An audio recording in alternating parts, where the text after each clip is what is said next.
Thank you for listening to the Handicapable Black Woman Throne Room. My view of humanity is a whole new tea. Okay, so get your tea ready. Let's go. And that petty tea. Because, yeah, this episode is going to be kind of a river of racism, movie, media, black woman main character type of thing with Netflix, of course. And it's going to dive into the political, of course, because this is all my hypothesis. This is just from, I don't know, let's just say some theories, hypothesis, theories, thoughts, and just things I keep thinking about. So, okay, here we go. Remember, petty tea. This is my channel is as messy as my life, and while writing my novel, while creating characters and things like that, that means being creative. I don't use Chat GPT to write any of my novels or whatever. So, oh, it's like, well, I do use Pro Writing Aid for my grammar and the word you like, yeah. So it's like, so I'm not gonna say I never use any types of AI, because years ago, I think 2020 is when I saw Pro Writing Aid and I started doing research, and I really like, yeah, you know what? I'll do a review like after I publish a few more books and stuff. But yeah, let's just say, hint, hint, it's handy. It is handy. So, okay. Netflix. And okay, and the thing is, I understand if it is really expensive to produce a, a series, a show, and things. I do understand that. Today I'm going to be talking about The Residents and how it is only going to have one season, but and I did some research, so you're going to hear a little bit of clicking and clacking, because I kept thinking, like, how is this show being canceled? This doesn't make any sense. So I'm going to start off reading some of the things that I have found, because okay, let me get to my okay. Because I asked, why did they say no to season 2 of The Residents? And the answer they gave me was the cancellation of The Residents for a second season was primarily due to unsatisfactory ratings and the show being overshadowed by the success of Adolescence on Netflix. The series was also considered to carry a high production cost, which could not be justified by the show's performance. Despite the show's strong reviews and viewership, Netflix's decision to not renew the series was influenced by these factors. To me, that just contradicts each other. So then I asked another question, because I'm just like, hold up. Like, so the reviews and the viewership was strong. So, so then how was the Netflix Residents ratings and it not meeting expectations? So, The Resident, starring Uzo Aduba, was a hit with viewers earning earning over 177. Let me read. Earning over 177 million viewing hours and an 85% Rotten Tomato score. Despite its strong ratings, Netflix decided to not renew the series for a second season. The decision was influenced by the show's high production cost, including extensive set builds and VFX, which made a second season unfeasible. Additionally, the show's premiere coincided with the release of Netflix's most successful title, Adolescence, which may have impacted the show's performance. Okay, so part of me would have been, okay, maybe see how the show can have fewer sets, or even, I don't want to say downgraded, because it was beautiful. Like, I've watched it quite a few times. I really like and I think, not to compare my novel to it or my writing style to it, but I love how there are side characters who have side issues, and it's like you have to figure it out. You have to guess. You have to like even listen in to their side conversations and phone calls. And it's not until you see them with another character, not the main character, where you get to kind of see them for them and what they represent and their plot within the story, but outside of the story. I love that so much. And I especially like, oh my gosh, she did such a great job. She did such a great job in having an African American female main character, also disability representation main character.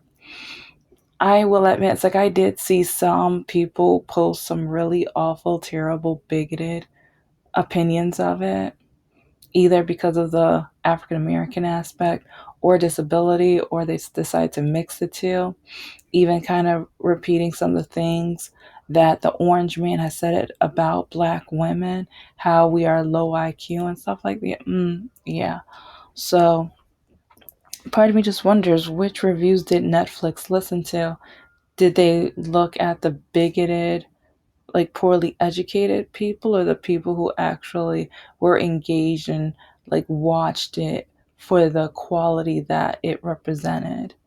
And also, I have some really odd opinions and thoughts with this because have you paid attention to what the orange man is doing?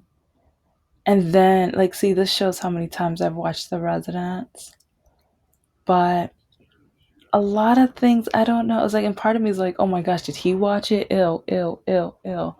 It's like maybe like just not him or any of the top people. Like, no. But okay, here are some things I noticed with the residents and what the Orange Man is doing. Because, for one, the bathroom.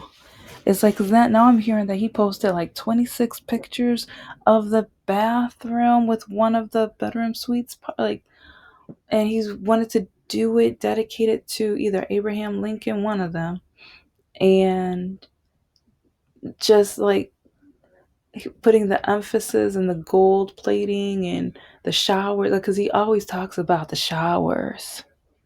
He always talks about the drip drip and the toilets having a flush and like I don't know, it's almost like a Sesame Street kind of thing. The way he goes like drip drip drip drip and flush and all like it's just like, oh my gosh, come on, like I feel like I'm at kindergarten book story hour nap time type of thing. Some like a lot of times when he does his speeches. Mhm. Mhm. Like if you're with me on that one.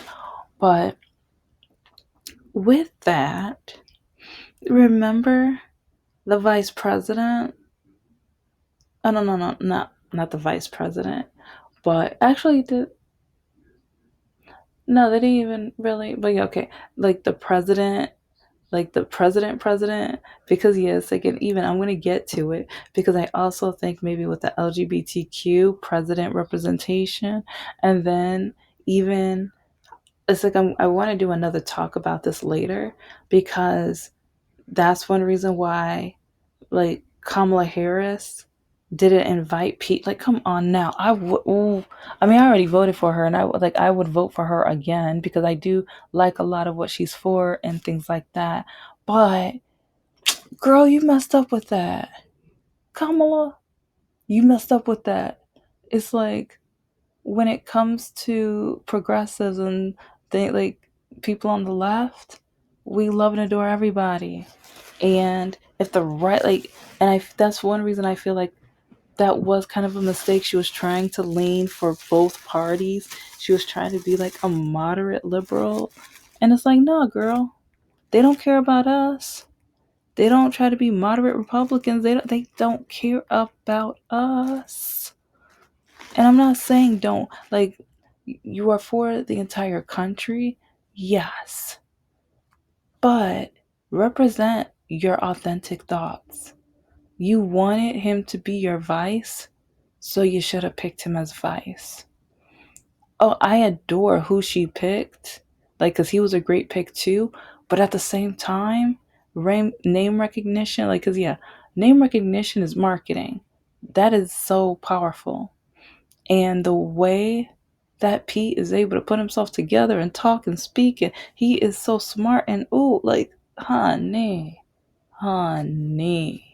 But okay, back to it. When it comes to the shower scene, the president had such an issue with the water pressure and the heat, and even his husband was like, I forgot the quote, but he was basically saying it's ridiculous with how hot he wants it in there. I was like, did he compare it to a volcano? He compared it to something. And I'm just like, what?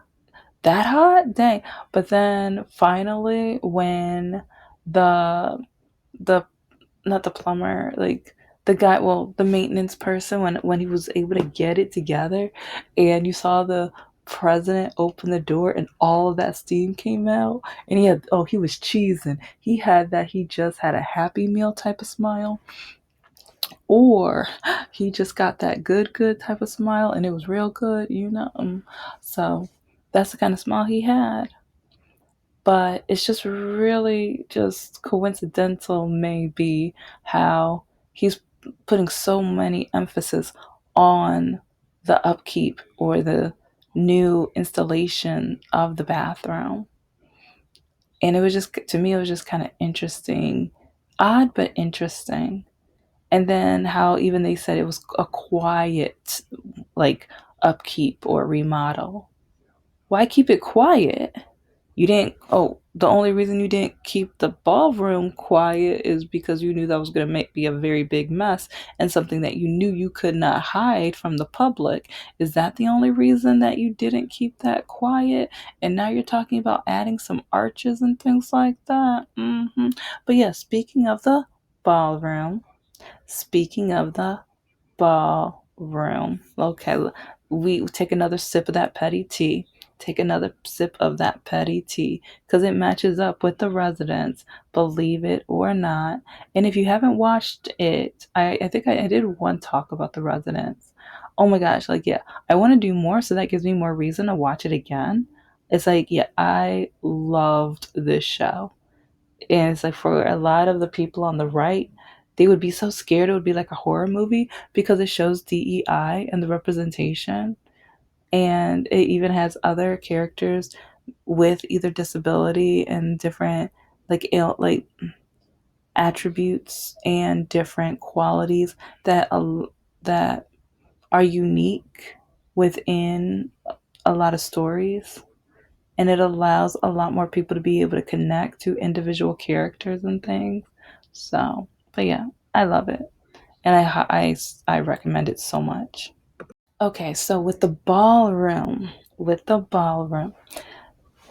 did if you watched it, you already know. And if this is a spoiler, okay, like, well, no, okay, first listen to this, and then you can watch and see that I'm telling you the truth, like I always do. Yeah, it's all I know. I spill the truth. I spill the petty. I spill the tea, and it's always gonna be sweet too. Yes, it will. Okay, so with the ballroom, another issue that the president. Now, actually, no, this one was the first gentleman. This was the president's husband. He was so adamant. He was like, no tents, no tents, no tents. Everything had to fit in the White House. And then the woman who ended up, she she was a hot mess. She was a hot mess trying to coordinating that event, like, especially having to reseat people, having to like, okay, and then having, I think she had like around 20 different seating charts.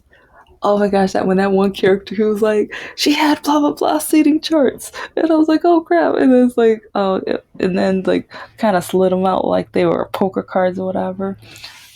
But yeah, when it comes to the Orange Man, he, yeah, he's building this huge ballroom, which coincidentally does match up to what Hitler and some of the other like dictators did, but it also kind of lines up with how the vice president was persistent of everything was going to be in the White House. Nothing was going to be in a tent. No one was going to be under a tent, and he was. So I don't know. I mean, I get like yeah, he's cop. His favorite book on his nightstand was of you guys know, and yeah, I don't want to say it too many times. That guy's yeah, but also it matches up with the residents as well. And I just think it's kind of interesting and a little odd because you have the shower, remodeled the bathroom, and then the ballroom and the fixing of it. And, but then also at the same time, he doesn't like DEI whatsoever. So I kind of want to know what the staff looks like right now, and I want to know what their opinion are of him. I think, oh my gosh, if we, and then also when, while with the movie, I think one reason it was expensive because they wanted to pay the White House some respect. They got to put respect on the White House. Come on now. They didn't want to, they wanted to, look like the building that people are known to respect of it. I guess they don't agree. I guess they don't agree. They sure did tear down the first lady's office, which are they going to build a new one somewhere? Or now where, because I mean, well, we know the first lady doesn't really do, yeah, that's a different. I'm like, what is she doing? It's like, I know, like, she was doing that one kind of speech. I think it was about AI about a month or two ago, something like that. It was kind of, it was entertaining. And not in a good way, but it was entertaining. But when we have a first lady who, respects the position and the job and her husband, I wonder where is she going to be working at? Where is her office going to be? Or are they going to just give her a corner of the ballroom when the ballroom's not needed and tell her to work it out in there? Like, what are they going to do? Mm. And I mean, I keep telling black women, when we're right, we're right. And okay, well, first I'm going to stay with Netflix. They knew the timing of how they were going to lay out both the adolescents and the residents. And we all know how, like, a Caucasian main character versus an African American female main character is going to compete on majority of levels. And both are new as well. So the story plots and things are original and new. And part of me is just like, how did Netflix not know? And how are you not going to allow them to have a second season when the ratings and things were great? But it's like, yes, I know the backdrop. It's like, have it even on a nature trail in the like in one of the federal reserves or federal forests and things like that. Something that's not going to be as expensive. I don't know. Like, there's because when Netflix says no, there are so many ways that they could have gone around it. There's so many ways where they could have fixed it. So part of me wonders, is this connected politically a little bit? especially since the president and the residents was LGBTQ, because we know how the right feels about LGBTQ. Oh, when I saw people writing about the residents, some of them were like, well, first, some of them were calling the main character the N word and saying that she's an idiot and dumb and that black women would never be able to figure this case out. And they know it's fiction because black women aren't smart enough. And it's like, they, I mean, the things I've seen and read from people on the right.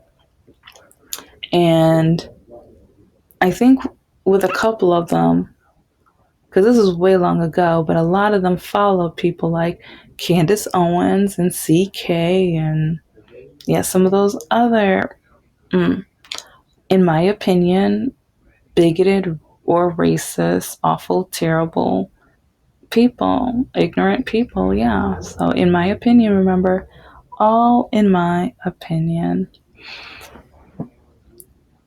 But yeah, having LGBTQ representation, disability representation, because even with one of the other maintenance guys, he is deaf.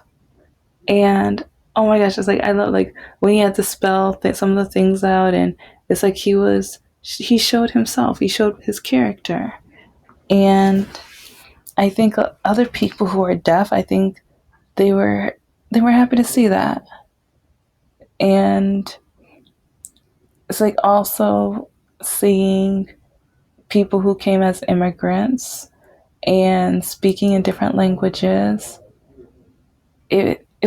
It's complex.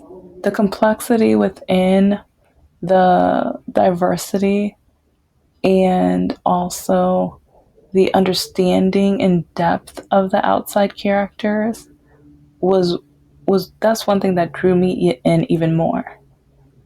And oh my gosh, that one girl, she was like, I don't smoke.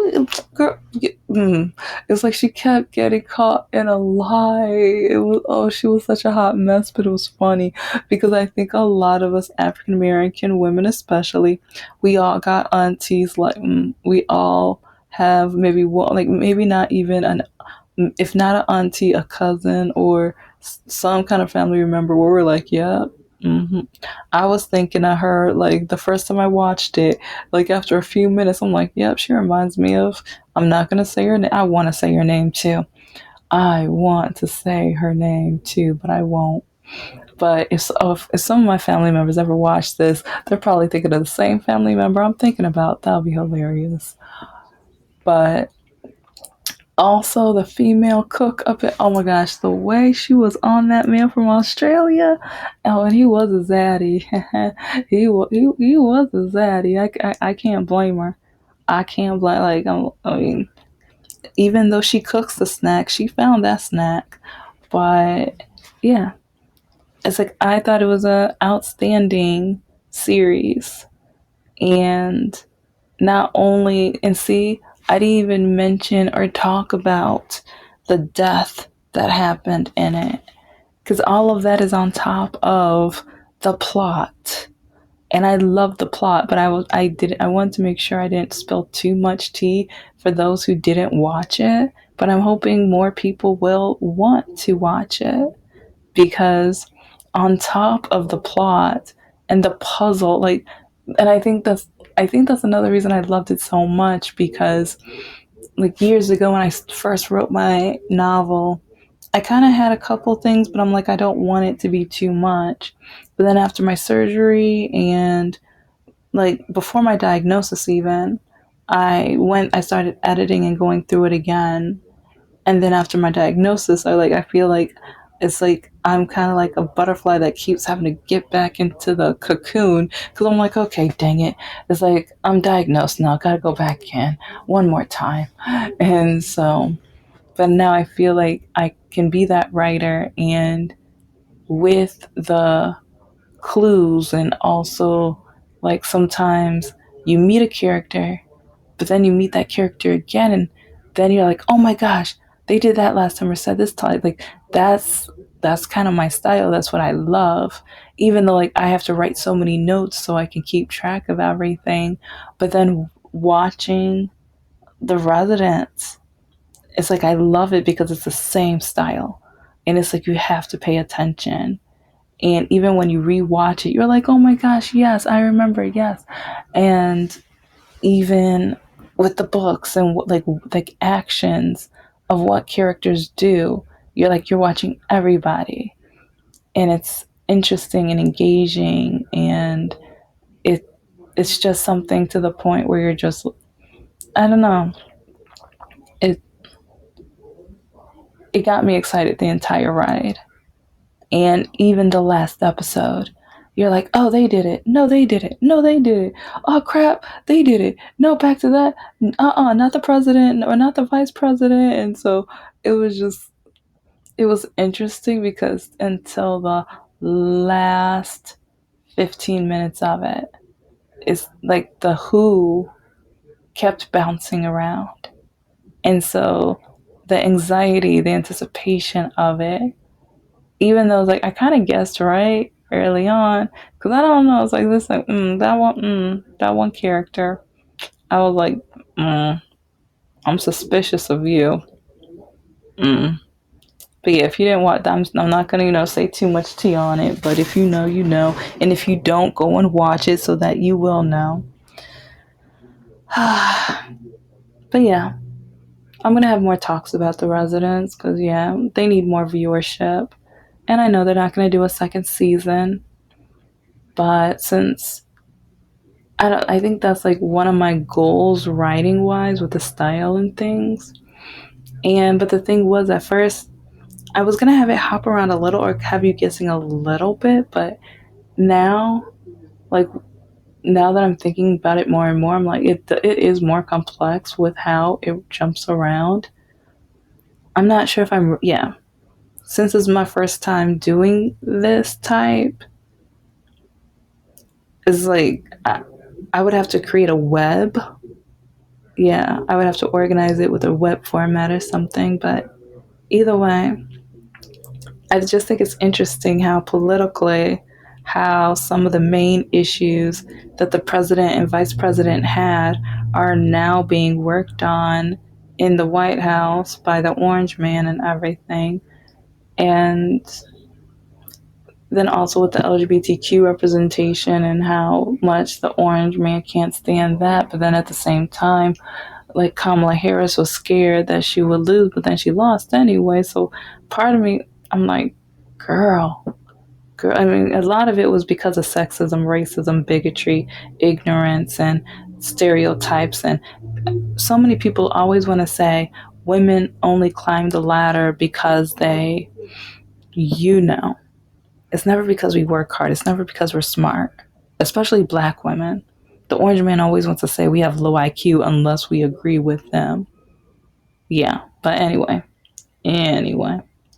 Thank you so much for listening to the Handicapable Black Woman Throne Room. I am a woman, I am of color, and I am handicapable. But most importantly, I am human and you're human too.